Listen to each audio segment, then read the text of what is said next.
Hey everyone, it's Gary. Hope y'all are doing well. Welcome to this week's live webinar. Let's see, I'm assuming you can see my screen and actually see me because I've got myself on video tonight. Should be able to see that. But let me just real quick type in my weekly message just to make sure everybody is okay. So hang on one second. Can you see my screen and hear my voice? Okay. So if you could all just let me know that use your question box. Just type in you. I can great. I appreciate that, and I'll go through and make sure everybody's okay. Let's see. Hi Genevieve, good to see you. Daryl, Kate. Let's see, we've got a bunch more. Let me go to the attendee list. We should have some new folks in here from New Jersey. Actually, there's some Pennsylvanians here. Bill Morrow. Hey, Bill. Hey, Bill, you coming to Short Hills this weekend for the 3-day event? You just let me know, just type in yay or nay there. That would be great. Josh, good to see you, man. Floyd, Fassel. Hey, Fassel, I got your text. We actually went over your property last week, Fassel. I didn't get your message till right before the webinar, and I'd already prepared for it. So look at last week's recording. And what we did is we took your property through the rental property calculator, and then we subsequently went through the online calculator rental property reporter. It turns out, we looked at it as an investment actually, where you're renting out both sides, not you living in one and renting out the other, because you have to look at it one way or the other. Sometimes it's difficult to get a good opinion based on mixed use. So we decided, well, you eventually may move from there.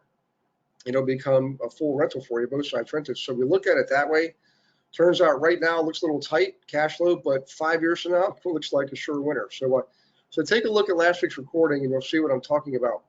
And I appreciate you bringing that up as an example. So in any case, guys, let me just real quick make sure everybody's okay, and then we will jump into tonight's subject. And while I'm doing that, let me just check for questions here. Sometimes we get, let's see, you made it back live. Awesome. Diggity dog. Yeah, so Bill, go ahead and if you haven't registered, go ahead and register. It's not that far of a drive from you, and we'll look for you there. Let's see, Ed Hazel. Hey, Ed, from all the way up in Mississauga. Good to see you. Floyd, Florida. Bill says prior commitments, veteran support group. Okay, gotcha. Okay, so what tonight, guys, is I actually did this on Facebook Live last night.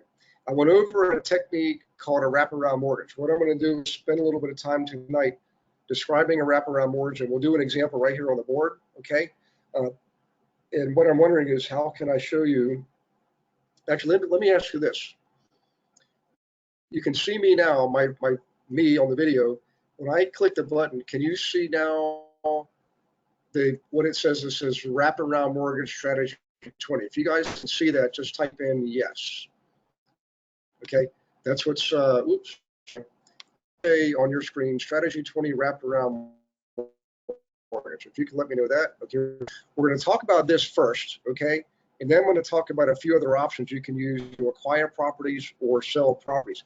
These strategies can be used in both directions, buying or selling. They're creative purchasing strategies or creative selling strategies to be used in certain circumstances, which I'll describe. And the other thing I like about these two strategies is we'll do this one, and then we'll do lease options, okay? Or what we call a master lease under a lease option. Don't worry about the complexity right now. It's actually not that complex, I promise, okay? So we'll talk about that second. But real quick, just a little bit of housekeeping. Always remember, guys, that the day after the webinar, the live webinar, please look for the email from Beverly. It's going to show you, give you the recording of the webinar, and also any updates to the platforms, whether they're the lending platforms or updates to the material, the content, updates to the schedule, the upcoming schedule for webinars. All that's on there. So make sure you always get the email and go through it sometimes she puts things in there that I'm not even aware of. So you want to make sure you get that. Really quickly, my schedule. Tomorrow is the last class of the month of August. It's at Tenafly, New Jersey. And then Friday, Saturday, Sunday is our 3-day event in Short Hills, New Jersey at the Short Hills Hilton. For those of you going, I know a number of you are. I look forward to seeing you there. It's going to be pretty cool. I got to see, at least in the last 2 days, 1, 2, 3, 4, 5 former students. And I think all but one is going. So it's going to be pretty neat. It's going to be like a big reunion. So in any case, I look forward to seeing you guys there. If you still want to go, my investor service, Beverly just sent this out earlier. I found out while I was in class, and I'd done this before, like the day before an event. Like I know the head count for this was like 40, and I think they were like 38 or 37, 38. So they offer you like a special, if you haven't already registered, and most of you are going because you're already students, they let you do it for like 97 bucks or something. I forget, but it's only like, a handful of. But if you want to register, go ahead and do that. And I'll look forward to seeing you there. So in any case, back to this. Let's go ahead and go into a wraparound mortgage. So in principle, what this means, guys, is this. Let's say you have a seller, okay, who has a property with a fair market value of $250,000. That's the one in the example in the text I'm going over tonight.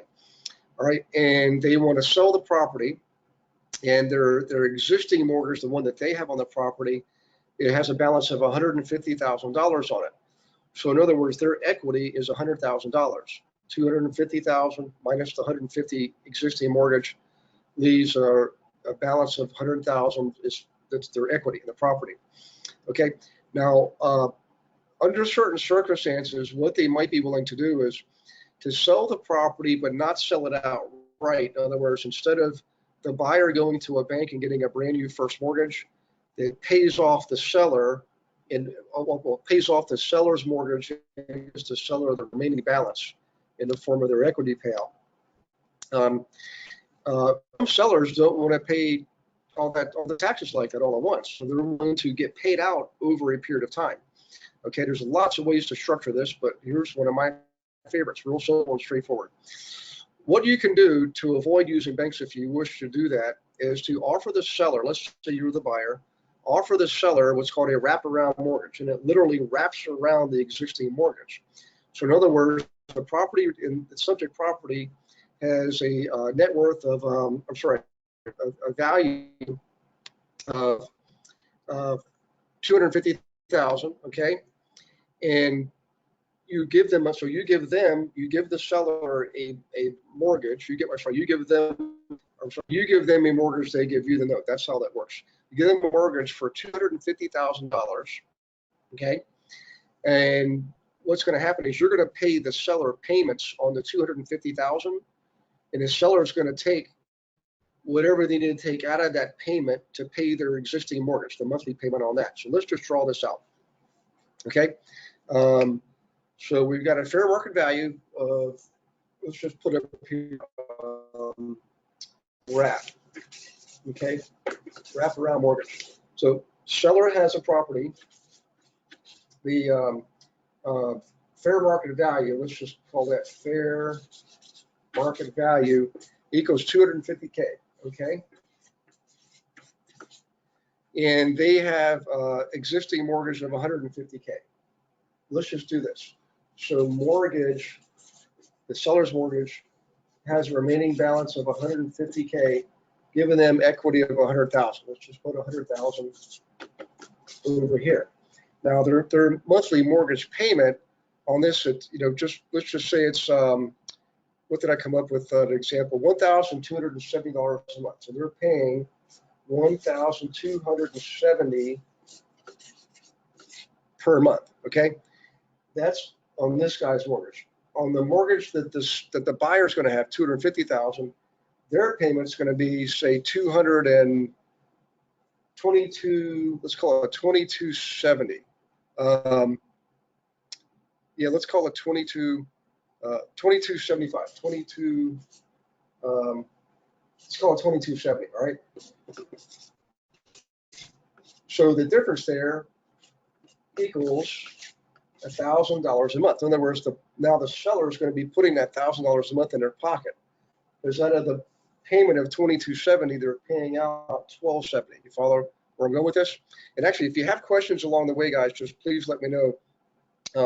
This actually isn't that complex. Give me a chance to describe it more fully. It'll make a whole lot more sense. So right now we've got the existing mortgage of $150,000. The value of the house is $250,000. Seller's equity is $100,000. Okay. Buyer comes along, offers them a mortgage for the full $250,000, paying them a monthly mortgage payment that's greater than the seller's existing mortgage payment by about $1,000. So what that means is this seller is receiving an extra $1,000 a month to put in their pocket. Okay. Now, so far so good. So if you look at this at the end of the day, if you add the two payments up, actually this should be $2,225 over the year. So annualized to $1,270 annualized is what did I say? That was $14,700. I did the math on this earlier, by the way, so I didn't have to redo it over tonight. Okay, and the yearly, if you add this times, if you multiply this times 12 for the buyer, being $26,700. So the difference is $12,000, right? 12,000 divided by 12 payments. That's what the seller is putting in their pocket every single month. So far, we're doing pretty good. So far, the buyer is able to buy a house essentially with no money down. They don't have to go to a bank. Okay. The seller is getting their money, the price they want. It's just paid out over time. But the story doesn't end there. If you do the math on this, right, $12,000 on an annual basis divided by the $100,000 that the seller has in equity in the property, that means on the seller's $100,000, they're making $12,000 a year. That's a 12% return. This is the seller is earning 12%, right, on his original equity in the property. Now I know the mortgage payment. We're going to assume this is a 10% mortgage payment. What I'm getting at is the rate, the return for the seller is 12% because you divide what they're getting. The difference between their mortgage and the buyer's mortgage is $12,000, $1,000 per month, right? 12,000 divided by 100,000 equity gives you a 12% return. Now, that's still not the end of it. This existing mortgage here has been paid down by about 2/5, 40%. Well, in another 20 years, this is going to be paid off. So in 20 years, the seller's loan will be paid off. On the buyer's mortgage, they're likely to have, at that point, if you do the simple math on it, a remaining balance of $165,000. Remember, this is being paid out to the seller, okay? So what this means is the seller has turned their $100,000 equity, what the portion they own in the property at the time of the transaction, and over the period of years, 20 years in this example, has turned that into $165,000, okay? 65% return, plus they got 12% every year return on their original equity. Now, who wouldn't want to turn $100,000 into $165,000 and at the same time get 12% return on the original, on their original $100,000 equity? So this is why I wanted to show you a wraparound mortgage. And if you're wondering why would a seller do this, it's because they don't want to pay taxes all up front. They want to get their proceeds paid out over time, and maybe this keeps them in a lower tax bracket, so they pay less taxes on the income. Okay. And for the buyer, maybe they're in a situation where maybe they're not a bad credit risk, but maybe they've already borrowed so much that they can't borrow anymore at the time. So this allows them to satisfy the seller's needs and acquire the property that they want to acquire. Now, you could structure the sales agreement any which way. You could structure the sales agreement so that the buyer in 1 year, 3 years, 5 years can refinance and pay off the whole thing. Okay, you can put that in the contract as long as the seller agrees to it. Okay, there's a number of ways you can skin this cat, but this is one of my favorite old-time favorite techniques. Now the reality is the seller still has an original mortgage that they're paying. Everything is being kept in their name. Okay, they're just really granting possession to the buyer and equitable, legal title and some equitable title. I'm sorry, granting them possession and some equitable title. But it doesn't mean they have legal title. There's lots of things going on here, but in principle, what I want you to understand is both parties receive benefit and both parties have some degree of risk. There's risk in everything we do, okay? But it's a great strategy, particularly in an uncertain environment, an economy, interest rates are on the way up. They could be in the 5s and 6s in the next year. I don't know, but quite frankly, I think that's okay. What I'm getting at is in uncertain environments, strategies like this work well. It also works to help the buyers acquire property they might not otherwise be able to acquire. Okay, so let me do this. I want to go into another strategy that has a lot of possibilities associated with it, but first let me double check here and look for questions. Okay, let's see here. This is from, hey, Bill. So Bill's asking caution, make certain the existing lender permits this. Yeah, there's what some people do, what Bill's talking about is some people will go ahead and just do this type of transaction and they'll assume that the original mortgage company never knows or doesn't need to know. Well, they do want to know this stuff. But the reality is the seller keeps everything in their name. They keep paying the taxes. They keep paying, they're paying insurance on the property. Everything's in their name. The bank actually would never find out. However, I will tell you, I used to be a banker, okay? And some mortgages, a lot of them, in fact, today have what's called a due on sale clause. So if they construe this as a complete sale, the original mortgage holder of the bank may call in the note, okay? Now, one of the advantages with this is it's not a complete sale. You're not giving over legal title. You're just giving over equitable title, which is the buyer is paying in every single month, right? That's different. That's different between legal title. But in any case, good point, Bill, and thank you for bringing that up. And Bill has another one. Isn't this risky in that the buyer may not maintain the property, and if they would default, could the original owner be left foreclosing on a property of less than values to satisfy the original lender? Is this also called, looks like you got chopped off there, Bill. Is this also called agreement of sale? Yeah, so good question. So remember I said there's benefits to both and risks to both. So just like in other options, like a lease option, which we'll talk about next, or in a traditional lease, the owner's giving up the right of possession to a tenant, okay? The difference here is in a regular lease, they're not giving up any equitable title. They're just giving up possession of the property, one of the major rights of real estate ownership, okay? Believe it or not, the reason why it's so difficult to evict some tenants sometimes is because in the eyes of the court, they have what's called possession, which is one of the rights of ownership, all right? The real owner has legal title, equitable title, all kinds of different, legal rights to the property. But in any given lease, any rental agreement, the buyer is given right of possession.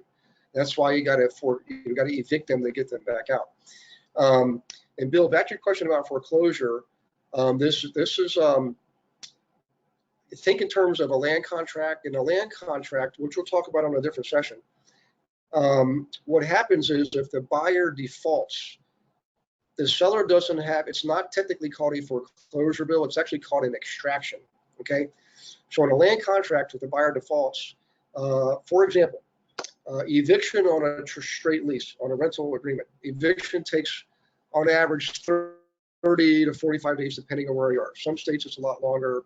In Canada, for example, up in Ontario, it can be kind of tough, especially in the wintertime.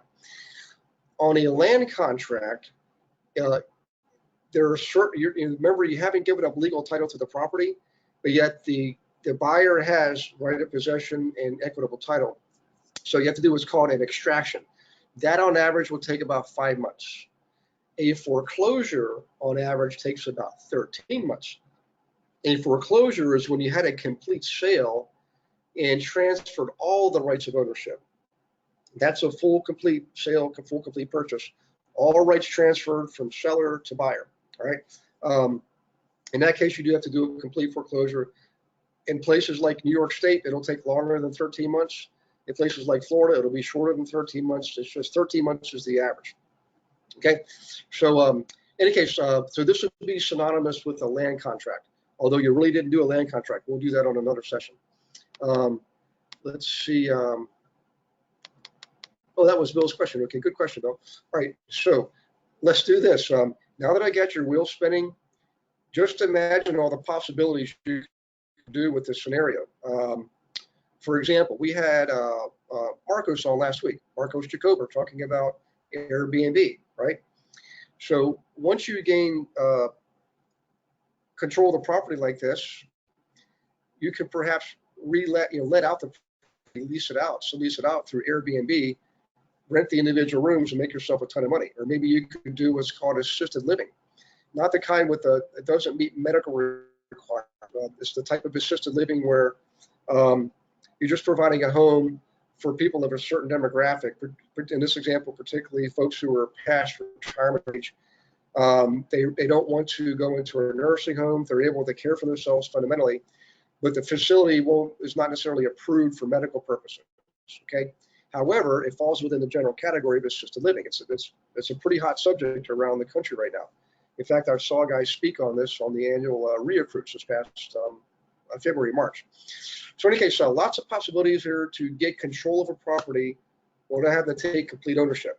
Now, there is another way, though, okay? It's called a lease option. So let's just, real quick, let me go back to the text and make sure we covered all this completely.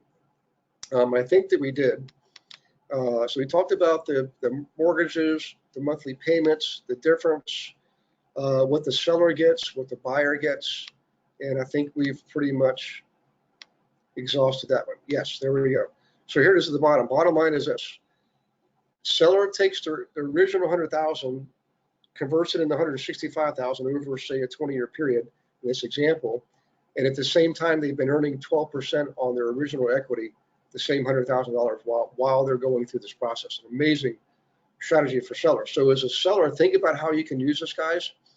If you have a lot of properties, maybe you own them free and clear. Maybe you've got a substantial equity position in them, and you don't want to pay taxes all at once. You can use a strategy.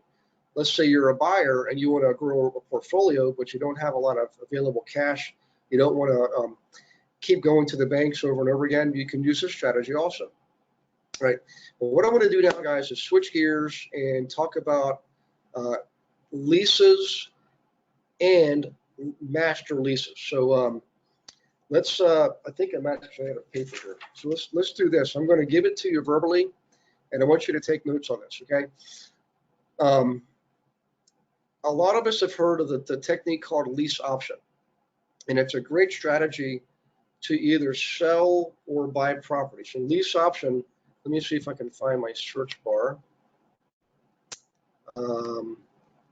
Let's see, find lease option. Lease option. Okay. All right. Let's see this. Let's see if this is a good example here. Okay. Let's just use this example. All right. It actually talks about subleasing a property. So let's just step back and talk about the big picture. A lease option is where let's say you want to buy a property and you don't have a lot of capital, or you don't believe you're able to get credit, you don't think you can get a loan. What you can do is ask a seller to lease the property to you with the option to purchase the property at a future date, called a lease option. The buyer, what we recommend is, it typically happens is, has to pay what's called an option fee to the seller. So they give the seller an option fee, all right? And that fee is non-refundable. What that fee does is gives the buyer, the lessee, the right of possession and first right of refusal to buy the property at a future date. Let's just do the example of 1 year, okay? So you lease a property. At the end of the year, you have the option to purchase the property before anybody else has the option to purchase the property, okay? So far, so good, okay? Now, what you're purchasing is, with that option fee, is the right to purchase at a future date. It doesn't give you any equity. It gives you no title at all to the property, either legal or equitable title. No title at all. You're just purchasing the right to purchase the property. What you're purchasing is the right. It's a piece of paper called an option document. Gives you the right to purchase the property at a later date, okay? And while you're waiting on that date to come forward, you're renting the property, you're leasing the property out. And by the way, not $1 of your monthly rent goes towards the purchase price of the property, because that would change it to what's called a rent to own. We don't advocate rent to owns for a lot of reasons, okay? But let's say you do a lease option. What you will want to do in that lease option is this: on the lease agreement. This is the kind of one of the new strategies in the last couple of years. It's not in your material. I'm just going to give it to you here. Is to make that lease what's called a master lease. Okay, you could even call it a triple net lease, but basically a master lease is critical, because in a master lease you're leasing the property, and you give yourself to right to use the property almost any way that you want to. Okay, what that means is you do the lease option. You have the right to purchase the property at a later date. But during the lease period, if you have a master lease and you write this in the lease itself, you give yourself the right to do things to the property and with the property, right, that you want to do so you can make more money. One of those options is, or bad use of word there, one of the possible choices you can make is that you can sublet the property. Okay, so make sure that sublet right is in the lease for you, the buyer. Okay. And then what you can do with that right to sublet is rent the property out for more money than you're paying on the lease, right? You pay a master lease fee and you rent it out for more. But what about this? What about if you went on board with Airbnb and rented out the individual rooms? Let's say it's a 4-bedroom house. Instead of getting $2,000 a month for the whole house, maybe you rent the individual rooms for $100 a night. And let's say you rent those an average of 20 nights a month. 100 times 20 is $2,000. $2,000 times 4 bedrooms is $8,000, okay? And that's not an unreasonable example. That's a quite reasonable example. What I'm getting at is, let's say you're leasing this for $1,000 a month. And would you rather get $2,000 by subletting it the entire house, or would you rather get $8,000 by subletting it through Airbnb and lease out the individual rooms in the house? Okay, that's a very powerful strategy these days. It's one of the ones I just wanted to go into more detail and give you some possibilities of how you can leverage a technique like the lease option technique for greater and greater gains. Okay, another possibility would be again, that the assisted living strategy. Again, you put it in the master lease. Now, I just wanted to give you a little more details here. Remember, I also suggested that you make it a triple net lease. What that means is, to the seller, if you enter into a triple net lease agreement with a renter, triple net means that the renter pays every expense on the property. Yeah, including insurance and property taxes, okay? That means all the utilities, maintenance and repairs, the whole 9 yards. Well, in exchange for that, the renter would ask for more rights. If the renter is going to be responsible for all of these costs, well, they want to be compensated that with more rights. That's why I suggest combine the triple net lease with the master lease. And now you got yourself a powerful mechanism to take control of a property and make more money on it. By the way, we talked about Airbnb. Let's just talk about assisted living for a second. I've seen examples around the country, and we have students doing this too, where they're getting, say $3,000 per bedroom per month, right, on a assisted living contract with the tenant. Now think about it. That tenant, if they went to a real assisted, like a retirement home, they might be paying out easily $8,000 a month. So they're saving a lot of money by going to this private home, and they just rent out one of the bedrooms, and they share the common areas. They share the living room, they share the kitchen, of course they share typically bathrooms, the yard, the deck, the patio, the parking, the whole 9 yards. So it's a lot less expensive way for people who are ready to downsize, but yet they don't want to pay all that money to a nursing home because this is beyond their means. So you can satisfy that need. In other words, you rent that room out for $3,000 a month. That's like $100 a night, okay? And they have the free access to the bathrooms and the kitchen and everything else. So it's a great way for end users to live in a home. See, a lot of folks, guys, they also don't want to go to a nursing home because it's more institutional. They want to be in a home with other people who are like them. They're capable, they're agile, and they're fully functional, mentally and all that. It's an awesome need that needs to be filled, and people are actually doing it now, and you can do that too. Okay. But the critical factors are triple net lease, master lease combined, and a lease option. Now, let's say you had, and by the way, think about this: if you were making, if you did the on a 4-bedroom home, if you did the assisted living strategy, 4 bedrooms times 3,000 is $12,000 a month. Do you think that at the end of the year you can accumulate enough income coming in and save it to then go to a bank and maybe get a 50% loan to value loan, and you take your accumulated capital and throw that in the kitty? So maybe you put that in, that's your down payment, and then the mortgage that you can now qualify for will allow you to buy the property. You see why we like combining these techniques? It's a powerful strategy, guys. Let's say you had no intention to buy the property. That's okay. Just don't do the option agreement, which will save you a few $1,000, by the way. Just do the master lease with the triple net lease. Now you can take control of the property and give yourself the right to do these 2 other investing strategies I just described to you. So in any case, again, you can do a lease option where you give your right to buy the property to a future date, and doing the last 2 strategies I described, Airbnb and assisted living, will help you accumulate capital much more rapidly to be able to buy the property. On a straight lease, master lease with a triple net feature, with no option to buy, you never will take ownership of the property. You just simply take control of it during your lease period. In a master lease, of course, you want to make it like a long term, 3 years, 5 years, something like that. Okay. Now let's say that we just described that as you being the buyer. What about the seller? Why would a seller do this? Well, maybe the economy is not good and sales are down, or maybe again they don't want to pay all these taxes all at once. They want to spread their tax burden out over time, or maybe they're ready to retire and they want the additional income to supplement their Social Security, supplement their pension, supplement their 401k, their IRA, whatever it is they got in the form of retirement savings. This is a great strategy for them to supplement their monthly income and allow them to live the life that they want to live. They can travel and things like that.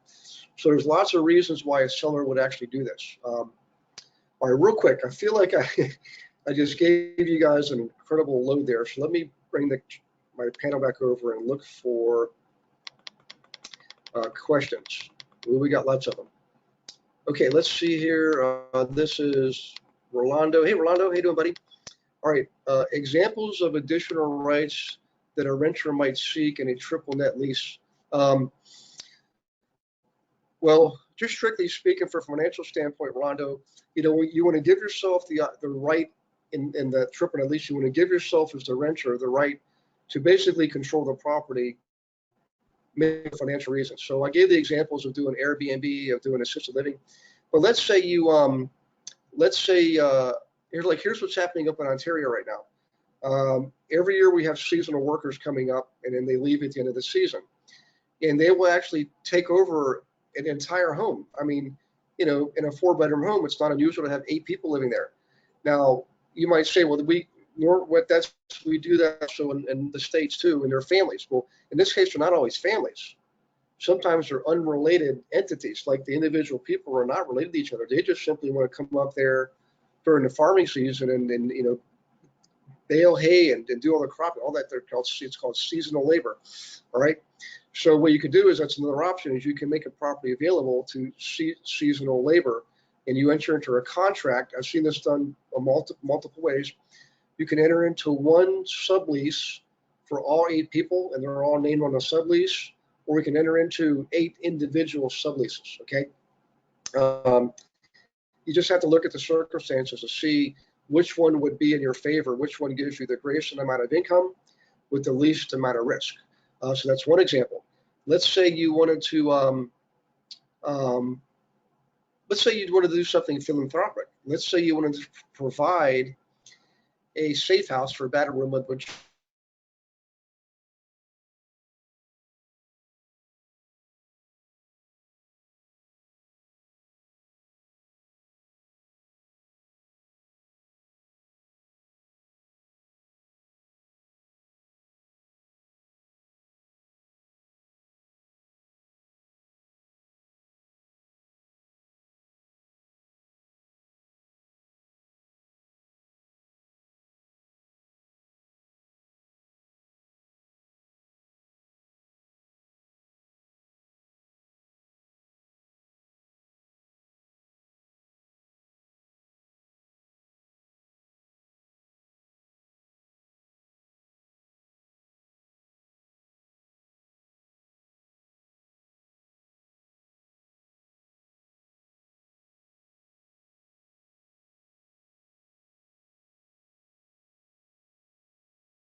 over.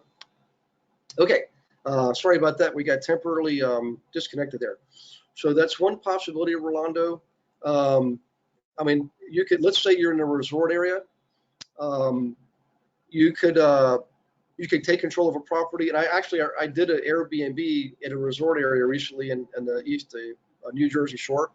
And the guy that owned the house, he owned several houses in the area, and he was leasing them out, subleasing them out. He owned one or two of them, and he was master leasing the other ones and subletting them through Airbnb.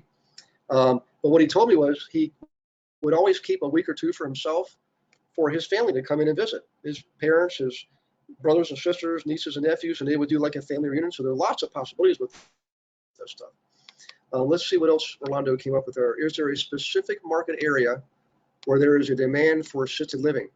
Yeah, Al, a good question. So Al, anywhere where you have folks that are post-retirement age, you have demand. Now, interestingly enough, a lot of people think, well, that's Florida. Well, of course, Florida, granted, it is seasonal. In the wintertime, we have a lot of snowbirds coming down there. Um, I hate to call myself a snowbird, but guess what? At 55 years old, and for the last 3 years, every year, I'm either going to Southern California for the winter or Florida for the winter.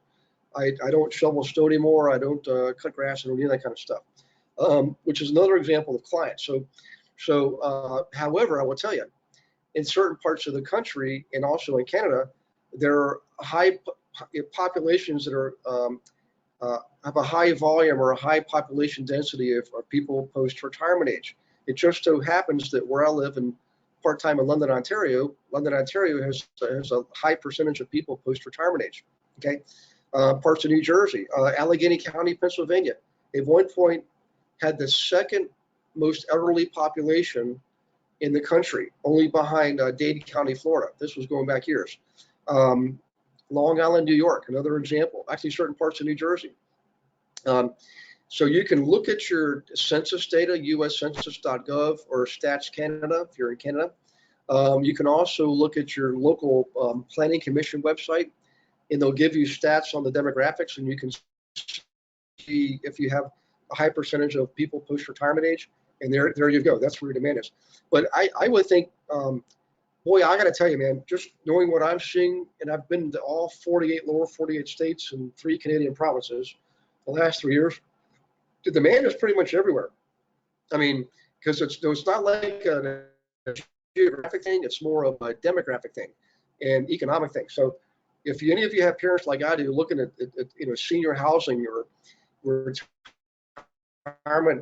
homes, my gosh, it's expensive. Okay, so for example, my brothers and sisters and I right now, we've decided we're not going to have our parents go into retirement. We're going to have them stay at home, and we've made arrangements to make that happen. So not everybody can do that, but that's what we're choosing. The point I'm trying to make is they live in rural Virginia. They live so far out, Al. Their main road is a dirt road. They're 45 minutes from the nearest hospital. That's how far out they are, right? And half hour from the nearest grocery store. So it is everywhere else. It's really more of an economic thing, and you can certainly help people satisfy a need or a want. Excellent question, by the way. Thank you. Okay, let's see. This is Genevieve. Hi, Genevieve. In your new book, what page could I find the info on triple net, and master lease. I don't, Geneva, I don't even know if that's in there. What I'll do is I'm continually, if you notice, still haven't published that book. And the reason is we have a lot of content. I thought I would just do another edition of the book next year, but I'm thinking I'm just going to keep up to date. Maybe we'll publish it at the end of this year, Genevieve. So what you have is like one of the original drafts. It's not really out for publication yet, but all of you guys, whenever I see you at the 3-day events, I just bring a batch of them and hand them out to you. But in any case, I will, I'll document this all, Genevieve. That's what I'll do. I'll document all this, okay? And I have some of it documented anyways. So in any case, thanks for the question. Let's see. Hey, Gary, on an assisting living property, I'm assuming you would need to make modifications for handicap access. Also, that it would be need to be completely furnished. Lastly, are there any tax advantages? That's from Erica. Hey, Erica, look forward to seeing you next month. Okay. And Kate too, by the way, everybody's going to be there. So let me go back to the beginning of your question. Assisted living. Yeah. So a couple of things here, Erica. There's different levels of service, different levels of certifications with assisted living. What we're talking about is one of the lower levels. In other words, the property doesn't have to qualify for a medical, doesn't have to be medically qualified. However, you should definitely make it handicap accessible. All right, have grab bars, have ramps. This is what I've seen. Have all that stuff. Okay, because typically these folks might be on a walker, they might be using crutches or a cane or what have you. So you're absolutely right. The other thing too is, yes, I would make it furnished. I wouldn't make it completely furnished. Just have the basic, dining room table, living room set, things like that. But give the people moving in there the option of bringing in some of their own personal furniture. Maybe they want to have their own bedroom set, for example. So when they approach you to rent one of your rooms, you can ask them and say, do you have your own bedroom set? Would you like us to provide one? And if they have their own and one's already in there, just move it down to your basement. Okay. You can also, in any case, I'm trying to get off on a tangent here, but the answer is I would say yes. Make sure it's equipped, but leave room for people to make it their own space. You want them to feel like they're at home, and technically they're in a home. It's just not their old home, but they're in a home as opposed to a nursing home. Okay. Let's see. Big modifications, handicap. We talked about that. Completely furnished. Again, I think I'd make it just the essentials in the common areas, but let them customize their own bedrooms. Are there any tax advantages? There can be.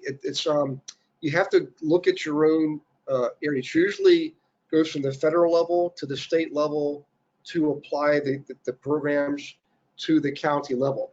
So in other words, Gwinnett County may have it, some tax breaks to doing this, Erica, and Cobb County might not. You have to look at it really at the county level, but the state will also have information on if there's any tax breaks. But usually the state interprets the federal law, okay, and then they administer it through the county organizations, okay. So I haven't done this myself. I can't tell you that there's tax advantages, and whether it's in Florida or up in Ontario, Canada. And I left Pennsylvania years ago, so at the time this wasn't a strategy we were using. So that's something I would definitely look at the local level, because I would find out that all 3,144 counties in the states, you might have several dozen different answers there. Let's see. At Safe House, then nothing. Yeah, so Genevieve, if you created a safe house for like battered women with children, I just mentioned that because I know somebody that's done that. That probably is going to be nonprofit. However, there may be a tax advantage to doing that, okay? And it's possible that you can get subsidies, okay? In other words, the tenants coming in, the women who are seeking shelter, they may be able to receive a subsidy from like a housing urban development or a local chapter of Jewish Community Center, Catholic Charities, things like that. People will sponsor them and pay for them to be in these properties. I've seen that done before too. Personally, I look at it as strictly a philanthropic effort and not necessarily a profit effort. However, if you can combine service and prosperity, absolutely do it. That's the key. The name of the game in all this is prosperity through service, right? Serve first and you shall prosper as a result. So good subject there. Excellent question. Okay, let's see. Let's see. Bill says Pennsylvania has a higher. Yeah, isn't that amazing, Bill? Years ago when we first started doing this, it was early 2000s. I remember the first time Allegheny County surpassed Dade County is to have the highest rate. At first they were the second highest. Now they were the highest. And of course now we see Pennsylvania has more seniors than Florida. How about that? But remember this, Bill. Part of the reason is a lot of the seniors down there are claiming their original homes as their home state. They're just going down during the winter months. That's really why. That's part of the answer there. So how does this impact insurance cost? This is from Helene. Hey, Helene. Good question. You have to check with your insurance provider. I will tell you that if you're leasing your place out as a residential place, even though it might be, like through Airbnb, so each room has a different unrelated tenant. They really don't not so much concerned about that. What they're concerned about is the activities that are being undertaken in the house. So in the case of assisted living, they might see that there's more risk because someone who's past retirement age on a walker may trip and fall. Okay, so yes, you need to make sure your insurance company knows what you're doing. And I tell you from speaking to people who've done this, you can count on your insurance going up if you're doing assisted living, but not nearly enough to dissuade you from doing this. I mean, the profit potential is astounding with this. Good question, by the way. Thank you for that. Okay, Genevieve, assisted living, do you have someone there 24/7 or just day? So Genevieve, it really depends on the facility. You definitely want to have somebody on call, no doubt about it. But remember, you're not providing a medical facility. You're providing basically a step away from the person's original home, but not a medical facility. They don't want to be in a nursing home. They just want to be in a home with other people, so it feels like home.